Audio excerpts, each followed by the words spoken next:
अस्सलाम वालेकुम, this is doctor Kiran Amin from hash clinics. आज हम बात करेंगे एलोपेशिया पर। एलोपेशिया एक साइंटिफिक टर्म है, it's a broad name for hair loss. Hair loss की डिफरेंट टाइप्स हैं हमारे पास। एलोपेशिया जो है वो डिफरेंट टाइप्स में डिवाइडेड है। एक कहलाता है स्कारिंग एलोपेशिया, एक कहलाता है नॉन स्कारिंग एलोपेशिया। सिवियरिटी के बेसिस पर स्कारिंग एलोपेशिया का मतलब ये है कि आपके जो बाल हैं उनका फॉलिकल गायब हो गया, मतलब वो फॉलिकल जब ख़त्म हो जाता है तो हम उसको स्कारिंग एलोपेशिया की कैटेगरी में डालते हैं। अच्छा, स्कारिंग एलोपेशिया क्या है, नॉन स्कारिंग, आप सब कुछ बहुत कन्फ्यूजन आ रही होगी। तो पहले हम समझते हैं कि हेयर का स्ट्रक्चर क्या है।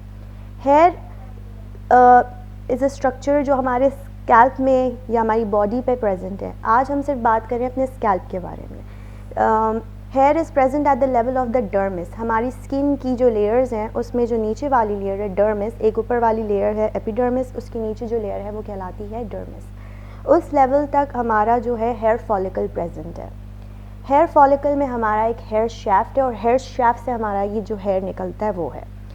अच्छा, अब कोई भी हेयर की अगर बीमारी शुरू होती है तो अटैक कहाँ जाके करता है, वो करता है आपके हेयर फॉलिकल को अटैक। जब हेयर फॉलिकल पे अटैक होता है तो उसके बाद वो हेयर ग्रोथ या तो वो ख़त्म हो जाती है या तो वो टेम्प्रेरी तौर पर रुक जाती है या तो हेयर फॉलिकल की साइज़ छोटी होती जाती है। इसी तरह हेयर की क्वालिटी भी चेंज होती जाती है।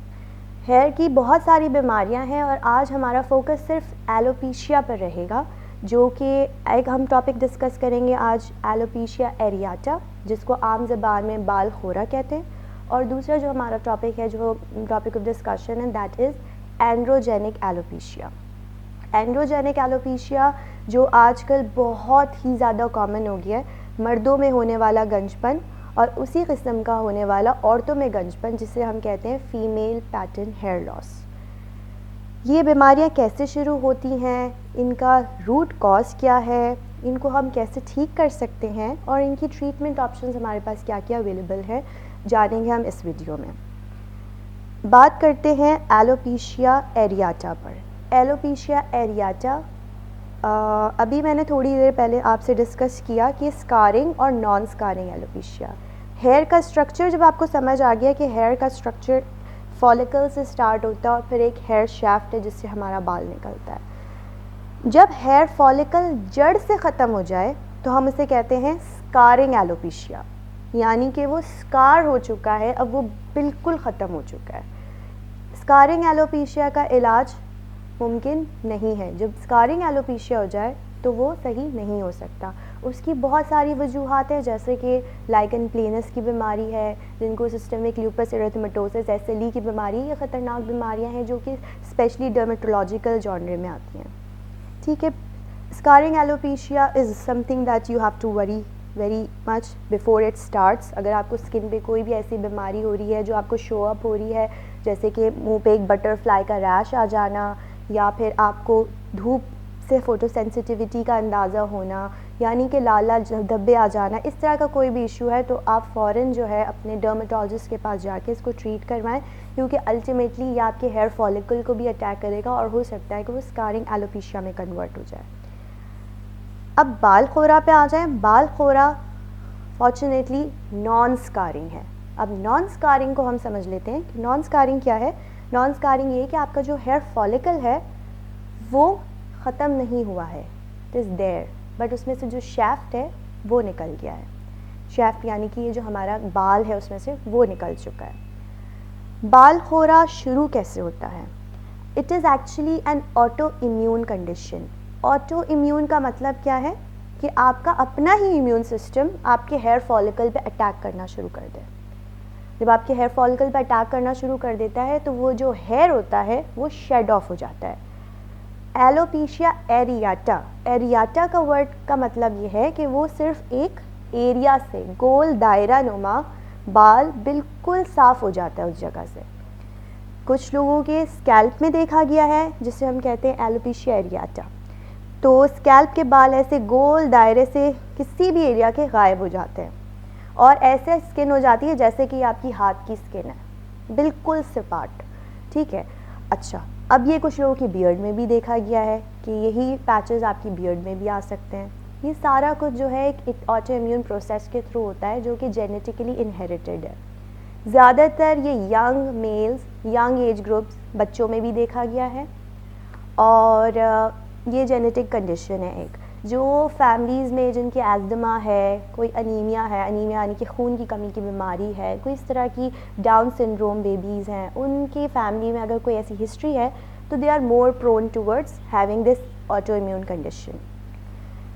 बात की हमने हुआ कैसा, और ये डिस्कस कर लिया हमने कि ये एक नॉन स्कारिंग एलोपेशिया, यानी कि अगर इसको ट्रीट कर लिया जाए तो ये वापस ठीक हो सकता है, क्योंकि फॉलिकल अभी भी पड़ा हुआ है, follicle is there. Now what to do. अच्छा, फॉलिकल एक हद तक इंटैक्ट रहता है, फिर अल्टीमेटली अगर आपने उसका इलाज नहीं किया तो वो ख़त्म हो जाता है। तो हमें इलाज कब लेना है? इलाज हमने फ़ौरन उस वक्त लेना है जब आपको हल्का सा एक छोटा सा भी पैच महसूस हो कि एक पैच नुमा सूरत में आपका कहीं से भी बाल झड़ गया है। ये एक्सीडेंटल डिस्कवरी होती है कि किसी ने बाल आपके बनाए या आपने देख लिया कभी, मतलब आईने में गौर से एक बंदा जब अचानक से डिस्कवर होता है, क्योंकि इतना छोटा सा स्टार्ट होता है कि आपको रियलाइज़ भी नहीं होता। जब वो बड़ा हो जाता है अच्छा खासा, तब नोटिसेबल होता है और पेशेंट जो है वो सीख करता है कि अब मैं ऐसी क्या मेडिकेशन करूं, अब ये कैसे ठीक होगा। तो एडवाइस ये है कि आप अपने बालों का मुआयना करते रहा करें वक्तन ब वक्तन, कि कोई भी ऐसा छोटा सा भी पैच स्टार्ट हुआ है तो you should immediately seek a dermatologist for your problem. अच्छा, अब ये शुक्र है कि एक नॉन स्कारिंग एलोपेशिया, यानी कि ये अब रिवर्ट हो सकता है। रिवर्ट होने की क्या तरीका है कि आप अपने जो भी डर्मेटोलॉजिस्ट हैं उनके पास जाएंगे, वो इसके लिए आपको कुछ ऑइंटमेंट्स बताएंगे, कुछ इंजेक्शंस होते हैं जो इसके लिए इस्तेमाल किए जाते हैं। हम क्या प्रोवाइड कर रहे हैं इसकी treatments? We have intralesional injections that are 100% safe and effective for this. इसके मल्टीपल सेशंस होते हैं। इंट्रालीजनल इंजेक्शंस में हमारे पास जो हैं ट्राइएमसिनोलोन एसीटोनाइड है, उसके इंजेक्शंस लगाए जाते हैं। एक पोटेंट स्टीरॉयड है that is used to stop the auto immune process. आपकी बॉडी जब अटैक करना शुरू कर देती है आपके हेयर फॉलिकल को, तो एक ऑटो इम्यून कंडीशन स्टार्ट हो गई है। अब उसको स्टॉप करने के लिए हमें थोड़ा सा इम्यून सप्रेशन करना पड़ता है, जब आपका इम्यून सिस्टम को थोड़ा सा रिलैक्स करना पड़ता है ताकि वो अपनी चीज़ों को अटैक ना करे। So this is one way that we do it. हम अगर बहुत छोटा सा स्पॉट है तो क्रीम्स वगैरह से, ऑइंटमेंट से वो सेटल हो जाता है। अगर थोड़ा सा सीरियस हो रहा है कंडीशन तो फिर हम जाते हैं इंट्रालीजनल पर। अगर मसला ज़्यादा बढ़ गया है, जैसे कि एलोपेशिया जो है वो एलोपेशिया टोटालिस की तरफ भी जा सकता है, वो एलोपेशिया यूनिवर्सालिस की तरफ भी जा सकता है। टोटालिस का मतलब है कि पूरे सर के बाल गायब हो गए, ठीक है। एक पैच है तो हमने उसे कहा एलोपेशिया एरियाटा। जब वो पैच बड़ा होके पूरे सर को कवर कर दिया तो हमने उसका नाम रख दिया एलोपेशिया टोटालिस। और एक चीज़, लास्ट चीज़ क्या है कि alopecia universalis. Universalis as the term says, पूरी बॉडी के बाल गायब हो जाते हैं। वो सबसे एक्सट्रीम कंडीशन है इस ऑटो इम्यून प्रोसेस की, जिसमें आपके आईब्रोज के बाल भी गायब हो जाते हैं और आई लैशेज़ भी चली जाती हैं, जिस्म का एक एक बाल गायब हो जाता है। इस कंडीशन को भी हमने रिवर्ट होते हुए देखा है और इसके रिजल्ट्स भी अल्हम्दुलिल्लाह we have treatments and you know it's totally treatable. Most of the patient respond to the treatment and सर के बाल तो वापस आ ही जाते हैं, बाकी बाल भी आहिस्ता आहिस्ता वापस आ जाते हैं। Mostly people are not concern about their body hair, उनको बस अपने सर के बाल और आईब्रोज और आई लैशेज़ जो होता है ना, दे वांट देम बैक। तो उसमें अच्छा रिस्पॉन्स है। और वही बात है कि अगर टोटालिस और यूनिवर्सालिस की तरफ आपका डिज़ीज़ चला गया है तो आपको कुछ ओरल मेडिकेशंस वगैरह भी प्रिस्क्राइब की जाती हैं, जिसके साथ आपका रिस्पॉन्स आता है और you know the condition gets better. But for this you have to take multiple sessions of intralesional, क्योंकि हम एक लिमिटेड डोज में ही वो आपको लगा सकते हैं इंजेक्शन, एक सेफ प्रोफाइल में रहते हुए। और सेशंस मतलब एवरी 15 डेज़, एवरी 20 डेज़। और अगर आपको मेडिकेशंस प्रोवाइड की जाती हैं तो ज़्यादातर स्टीरॉइड्स या इम्यूनो सप्रेशन पे आपको रखा जाता है, जिसके बाद जो है वो रिज़ल्ट्स आना शुरू होते हैं। जब आपका अपना इम्यून प्रोसेस थोड़ा सा लोअर डाउन होता है तो फिर you start getting results and आपकी जो हेयर ग्रोथ है वो दोबारा से शुरू हो जाती है।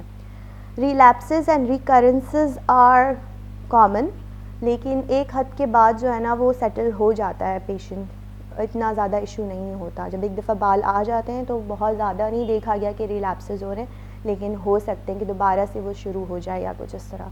लेकिन अगर आप अपने डर्मेटोलॉजिस्ट के साथ एसोसिएशन में रहेंगे और यू हैव टू एग्ज़ामिन कि जैसे ही स्पैच आया गो टू योर डॉक्टर। अगर वो आपको इंट्रालीजनल लगाने का कह रहा है या आपको टॉपिकल दे रहा है तो you have to be strict to the regimen and you have to be persistent, क्योंकि इलाज तब तक ही ये सही रहता है जब तक कि आप परसिस्टेंट हैं। आपको बहुत ही कंसिस्टेंसी के साथ और बहुत ही ज़्यादा ट्रस्ट के साथ उस ट्रीटमेंट को फॉलो करना है। रिस्पॉन्स आते आते टाइम लगता है, लेकिन अल्लाह का शुक्र है कि जितने भी पेशेंट्स ने बहुत परसिस्टेंस के साथ और कंसिस्टेंसी के साथ ये ट्रीटमेंट्स लिए तो they have good results. So if you are facing such problem, आपको एलोपेशिया एरियाटा या बाल खोरा जिसको कहते हैं उसकी शिकायत हो रही है, बाल पैचेस में लूज़ हो रहे हैं या बाल पतले हो रहे हैं, so you can visit us at Hash Clinics. We have all kind of treatments available for this. Thank you so much.